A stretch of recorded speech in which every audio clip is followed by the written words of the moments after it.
Bring it on, Yugi! All right, it's time to duel! That's a nice attack, but I'm not down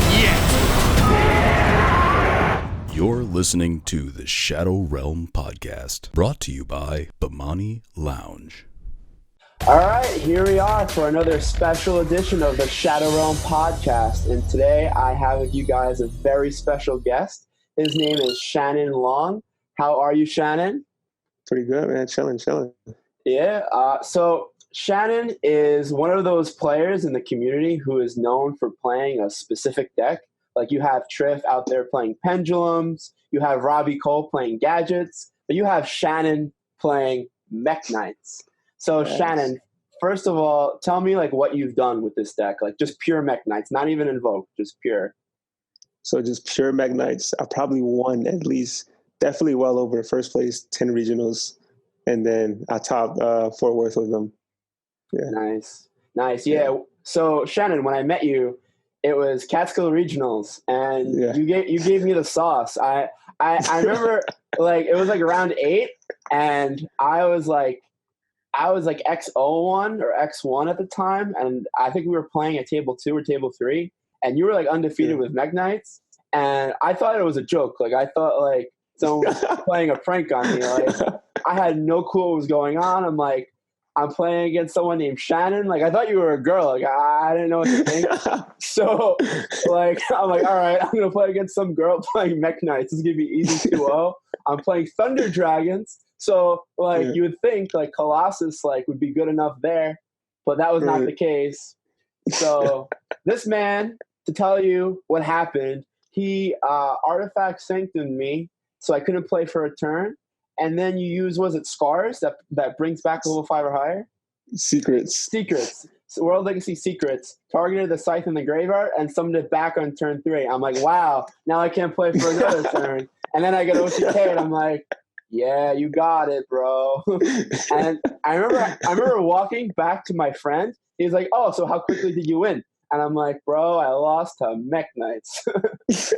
So that was my experience with you. And obviously, you won that regionals. You got first place. So that's a huge accomplishment. That's when I knew you were legit, bro. Like, that was crazy. And I've never seen someone like you. Like, you play with a lot of swagger, and you play very confidently. So, like, I feel like people are on the defensive, like, as soon as they sit down to play against you, because they don't want to, like, put cards in the same column. They don't want to mess up. And then if you have, like, that one, like, Dark Ruin No More, or, like, that one sack card, then they're cooked. Right. It's just over, yeah. So that's literally how that works. Have you been playing this deck, like, since it came out? So when Mekk-Knights first got announced, I looked at them and I was like, they're okay. And then once, because we already had secrets, I was like, this could be broken, but we have no way to search the trap. So I wasn't playing it. I think I was playing like BA or something. And then Morningstar got announced, and I was like, what the hell? What is this? And then it came out. Ever since then, I've been playing pure Mekk-Knights once we got Morningstar. That's cool. So how do you feel with Gersu now? Like, that's just like the bread and butter of the deck. Yeah, Gersu just broke the deck. I mean, the deck is still like under the radar, but like hopefully it stays that way. But like Gersu is insane. It's one card everything in any deck, honestly.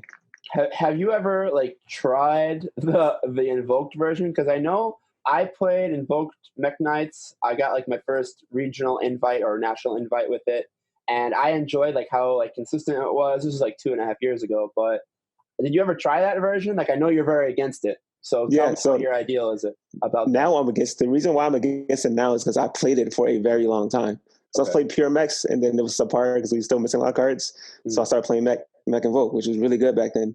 I remember I got the list from this dude Clay Miller, and so I was doing good with it. I didn't get any tops with it though. I just kept getting frustrated at like every time I go for an OTK or something, they'd had the out, and then I just use my resources. I don't have any hand traps left, so I'll just lose. That's always how it happens. So how do you feel about the game? Do you feel like Mekk-Knights as a deck kind of got more support just by the generic going second cards like Nibiru and Dark Ruin No More? Like, do you think that helped the deck a lot?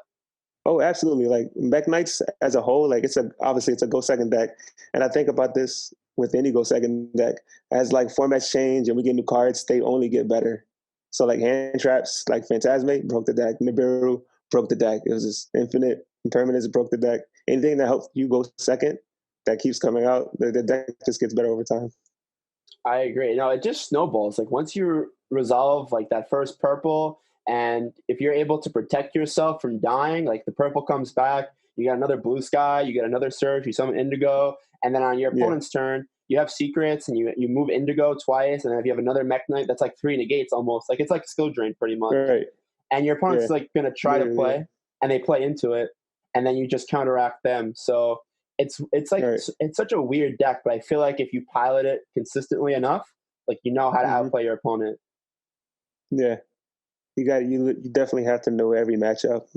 That's another thing about the deck. It's not forgiving at all. The second you misplay, like a lot of times I just lose. Like if I do a single thing just out of turn, I just lose. Right. Yeah, I think it's definitely one of those decks similar to like how Sky Striker is now. Like there's a skill gap, and like if you're better than your opponent, you should probably win the game. And like you can't mess up, but if you play everything to your correct capacity, like to your maximum capacity, like everything correctly, you should win the game. So that much I respect about the deck. Pretty cool. Yeah. Hell yeah. So let's talk about, you are starting a new YouTube channel. Is that correct? Yes, I am. Yeah. What is the name of your channel? So it's Column King. It's actually I got the name from Simo. That's what he kept calling me every time I did like a stream or anything. He's calling me the Column King. So I was like, that's actually a pretty dope name. Once I use that. That's awesome. Honestly that's similar to how like when Triff first started, because pretty much like Team Samurai like gave him a shout out, and then he became this personality, and then he became his own entity, and people started like following him. So maybe you'll see Shannon here being called the Column King. So yeah, you get a lot of notoriety I see in the Mekk-Knight Facebook page. Like everyone pretty much respects your opinions, and you're pretty much one of the only people to have like accomplishment in the Yu-Gi-Oh with like pure. I don't know, maybe there are other people, but do you feel like you have like some kind of authority in the Mekk-Knight department? I mean, yes and no. I've definitely seen some onesies and twosies that have a couple of tops with pure Mekk-Knights, but I can confidently say I have the most and I'm the most consistent with it. So in a way, I do have say in how the deck should be ran. But at the end of the day, like again, it's a go second deck. Nothing's really wrong. Like it's player's preference. Right, definitely. So where do you see your channel going in the future? Like, are you just going to be talking about Mekk-Knight content? You're going to be playing a lot with the deck, but are you going to be branching out to other archetypes? What's the future for this? Oh, absolutely. I mean, it's obviously Mekk-Knight's my favorite deck, so I am going to focus mainly on the Mekk-Knights for a long time. But as time goes on, I do plan on like branching out. I mean, even now, I'm going to touch on meta and stuff. Like that's obvious. But yeah, mainly, I'm pretty good talking about Mekk-Knights. That's awesome. Yeah, actually, I don't know if you knew this, but years ago, like 5-6 years ago, I started my own channel, and it was called Saber Selections. Like I loved X Sabers. So X-Sabers, nice. Yeah, and so I did a lot of X Saber content. I did pretty well. Like I got up to like a little over 1,000 subscribers, and I had some pretty popular videos out there. In fact, back when I started, Team Samurai was only at like 5K, and we had this like stream, an X Saber mirror match, and I destroyed him. But I love like when you pay attention to like one specific archetype and you put your heart and soul into it. Like I would say that I did a lot with Thunder Dragons in this last year, but usually I don't really like, I need to feel that connection with the deck, and obviously Colossus being banned kind of killed that for me. But I like that you have that connection with that deck, and I think that's what makes your content super watchable, is because you have a background with the deck, you have proven success, but you also like go outside of the box, and people respect that.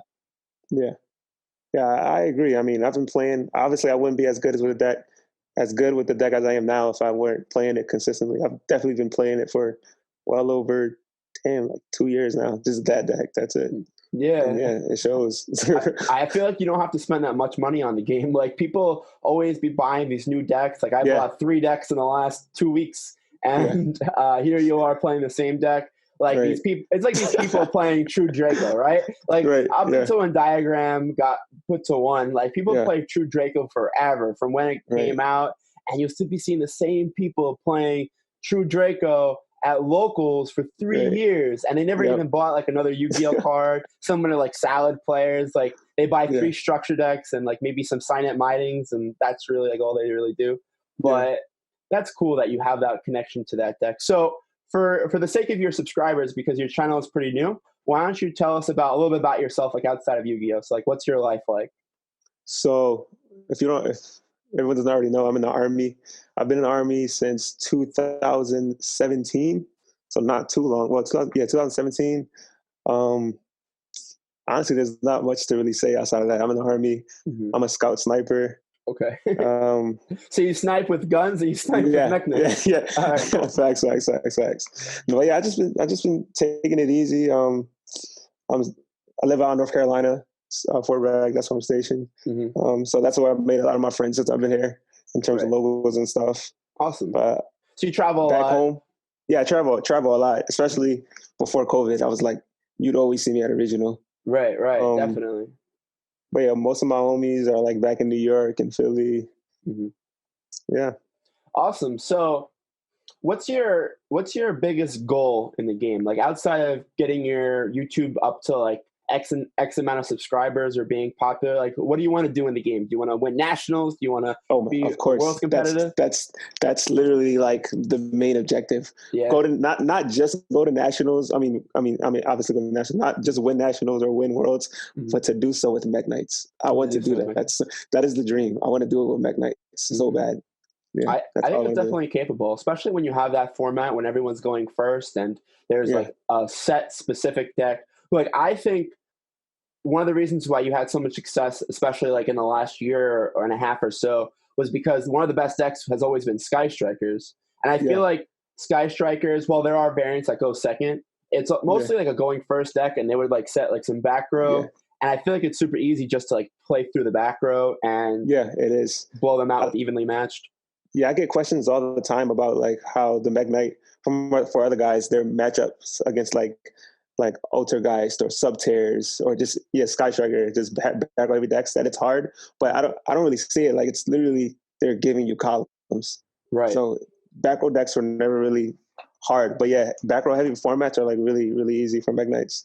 Yeah, I respect the amount of pressure that one Blue Sky can put on. And I mentioned this in one of the other podcasts, but one deck that I actually played after I got like invite with Mekk-Knight Invoked, I actually got another invite with Mekk-Knight Spirals. And it was a going second deck, and we played like two Blue Sky. I think I remember you showing me that shit. Yeah. Yeah. And you make the ring 5, I think. Yeah. Well, that's a whole nother thing, but you can go River Stormer with like a Blue Sky and any other level 5 extender. You play Instant Fusion when Instant Fusion is at 3. And you go River Stormer search Quick Fix. Yep. That was a later version of it, but when I got the invite, it was literally just trying to put on pressure with Blue Sky and Tough and Agent. And because like back then, you didn't have Nibiru in the format. You didn't have like Dark Ruler. It was literally like if you got past Ash and Ogre, you were winning the game. And if you resolved Double Helix, you win the game. So Call by the Grave was super new.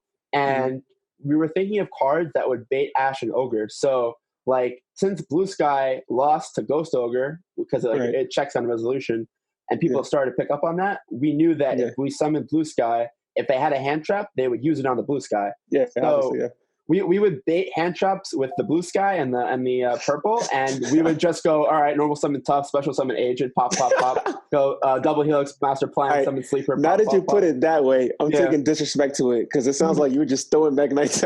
Yeah, they were my scapegoats. Yeah, I put them through hell, bro. Round eight of Brooklyn Regionals like 2 years ago. It was like maybe round 9. It was like the last round, and we were playing for like 10th place or something like that. But I was playing against someone who like didn't have their invite, and I didn't really love this person, so I was like, nah, let's just play it out. And game 3, I go summon Blue. He's playing Altergeist. He went first. He goes like set 2 pass, right? So I go, all right, bet summon a Blue Sky.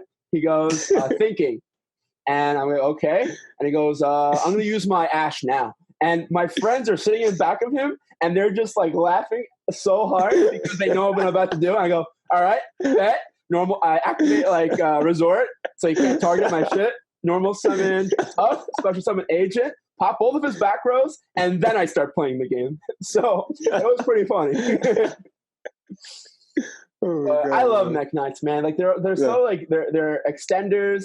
They're good going second. They put on so much pressure. They play through back row. They're not normal summon reliant. They're so they have big. a lot of good things going. Yeah. And the fact that the link exists, like it just means that you can go into any, like you can search any World Legacy card. And the World Legacy cards are broken. Like you have a Monster Reborn, you have a Call of the Haunted that negates. It's crazy. You got an E-Telly. Yeah, you got an E-Telly. Now you have Gersu, which is one of the most broken cards in the game. Yep.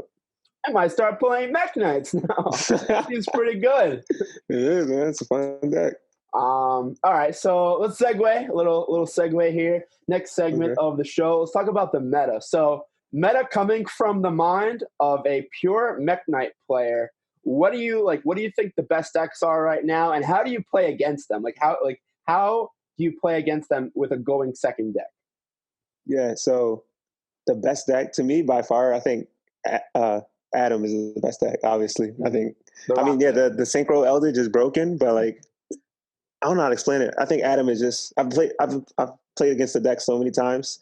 Adam is just so much more overwhelming because there's just so much more overwhelming because they'll put up their combo, and then because of Black Dragon, they'll be able to search the resources again and just keep grinding. But in terms of playing against them, both Adam and Eldritch Synchro, you're playing a go second deck. So obviously all I really have to do is like draw the barrel or Dark Roller and the game is just over. And doing it at the right time. Against that's just for game 1. Game 2 and 3 are even easier because depending on the build that I'm playing against, I'll like take out the barrels, take out everything else to put in like cards that they haven't seen game 1. You know what I mean? Yeah. So do you main, like in your, I'm not asking for your deck list, but do you like main like triple Dark Ruler in your deck, or do you just try to side those cards in? Like you try to keep your deck? So Dark Ruler is, I think it's the most broken board wiper. I get asked all the time between Dark Ruler and Evenly Matched and Lightning Storm. I think Dark Ruler is it's the game ender. Like you can't respond to it and everything gets negated. So that card, it's an auto win button. So I main that card at 3.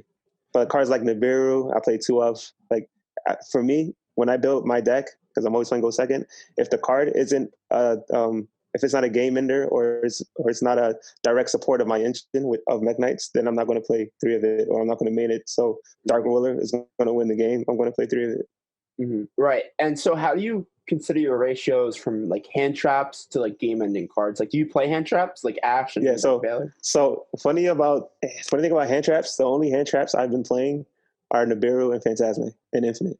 I stopped playing Ash because I got tired of Ashing something and then they just have the follow-ups and the follow-ups. Right. I haven't played Ogre in forever. Baylor, same thing. Every deck has constant extender, so there's no point of playing cards like that for me. Right. So I just play literally just the game ending cards. Yeah. And cards that can't, like Infinite. I'll always play Infinite because not a lot of there's no monster that's going to negate Infinite. Right. That's activated on your turn as a hand trap. Yeah. And plus it's like it's a trap card, so you can just set it for a column. I feel like that's important because you do need columns. And Nibiru is also the same thing where you put the token in like the extra deck column or wherever that's available, or like if they have a spell or trap or something like that, you put it there. So this way you set up your Mekk-Knights and you could search 2 with Blue Sky, which is pretty good. Yeah, it's really good. It's insane actually. Yeah, I agree. So so you think that Adamantipator is like one of the best, like probably the best deck, and then maybe Synchro Eldritch is like maybe second best deck, or they're both in like that tier 1 realm. So what do you think after that? Like, do you think like Guru's high? Do you think Altergeist is high? Like, where do you see those decks at right now? So the other decks, if there was a deck so I'd put Rock at first, Eldritch Synchro at second. If there was if anything, a deck that I put at like third would be, I want to say Solid, but like I like destroyed that deck. But if I weren't playing Mekk-Knights, I'd probably say that's the third best deck. Like Guru every time a Guru player tops, I still don't see how. I don't understand that deck. Like, I don't understand how it wins. I don't know. That's funny because we just uploaded a whole podcast about how to play Guru, and I'm like, wow, this is 20 minutes of my life that I'm never gonna get back. No offense to my co-host Zach Alder, an avid Subterra player, but come on, like, let's keep to combo. But yeah, Guru is like, it's weird. I have a weird feeling about that deck. Altergeist, I haven't seen it perform that much yet. Mm-hmm. Even with 3 multi-faker? Yeah. I mean, I don't know what's happened between when they already had 3 and when they only had 1. I don't know what's happened in that gap. That made it not that good right now, I guess. Mm-hmm. Do you know? I don't know what it is. I haven't seen. I don't really follow the PPGs because I know that they have their own custom format, like no Hucka Fibrex. So I think it might have topped one of those events. I'm not sure off the top of my head, but in my opinion, like, Altergeist is sort of like a worse Eldritch because, like, their best cards aren't searchable. Like, you can't really search. Like, all right, so your starter card, the Marionetter gets you to like a protocol, but that doesn't get you, like, your spoofing isn't searchable if it's not an Altergeist card really, and you need to draw like Solemn Judgment. So you need to draw at least one of those negation cards. So it's kind of a weird deck, and like Eldritch, all of their trap cards that almost do the same thing, they replace themselves. So they're like better versions. They're better going second. And they can also play combo or like invoke. They don't need their normal summon. Yeah. So definitely a good take on the format. So let me ask you, because this was another instance of someone playing a deck that was sort of outside of the box. A couple of weeks ago, Ryan Yu got first place at the LCS with Sky Strikers. That was insane. So, and he opted to go second, if I'm not mistaken. So do you think that he took a similar approach to how you like play Mekk-Knights? I guess. I mean, honestly, I didn't see his build or anything, but I'd have to assume so because my mindset is, if I just so as a going second player, my mindset is I don't want to whenever I build my deck, how do I explain that? If I can't win going second, I'm assuming I'm going to lose every dice roll. If I can't win going second, then I mean, people are going to hate me for saying this, but my deck is bad. Like, I can't do anything. You know what I'm saying? Yeah. So if I make my deck always able to go second, then like I'll be fine. Mm-hmm. No, I put in the simplest terms. Like, well, like his deck was revolved around like just floating, like playing Sky Striker and trading resources until you get to the point where you can kill your opponent. Like you make Hucka Fibrex. You go Selene, you summon an Effect Veiler, you go Selene, you bring back the Veiler, and you go into Access Code. And like he abused like Access Code as like the focal point of his deck. And just I saw that.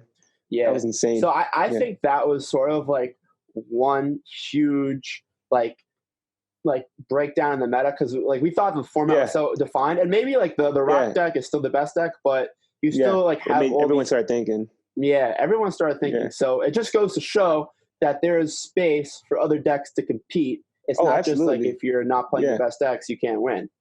Yeah, absolutely. I got like pushed away from because I was playing. When I first started playing Yu-Gi-Oh, I was always playing. Obviously, I was always playing meta. Right. But once, so there's one instance that's when I just started playing Rogue at all times. That's when I like picked up Mekk-Knights a little bit after. Right. But Pepe, I started playing Pepe when that first came out, and then I just dropped $1, full max rarity, everything, boom, got the deck. I think I played it for like a week, and then what happened? Yeah, that shit is crazy. E-Ban, they just hurt my pockets. I was like, okay, never again. I'm never going to commit to a meta deck. Like ever since then, that's when I started thinking more about my card choices and stuff. I remember that first weekend that deck was available with like Cyber Dragon Infinity and Pendulum Sorcerer, and like Twin Twisters just came out. I actually played Infernoid at the first locals that was legal, and I went undefeated. I played against all. I played it like 4 Pepe, and I played against 1 Mermail, and this was the first weekend that Netabis was legal. So it was like all the best decks, and like I just destroyed people with like Decatron, and like Reason was at 3. It was great. So I felt that's like one of the decks actually that I did play for a while, and I actually did choose to go second a lot of the time because of the Void Imagination card.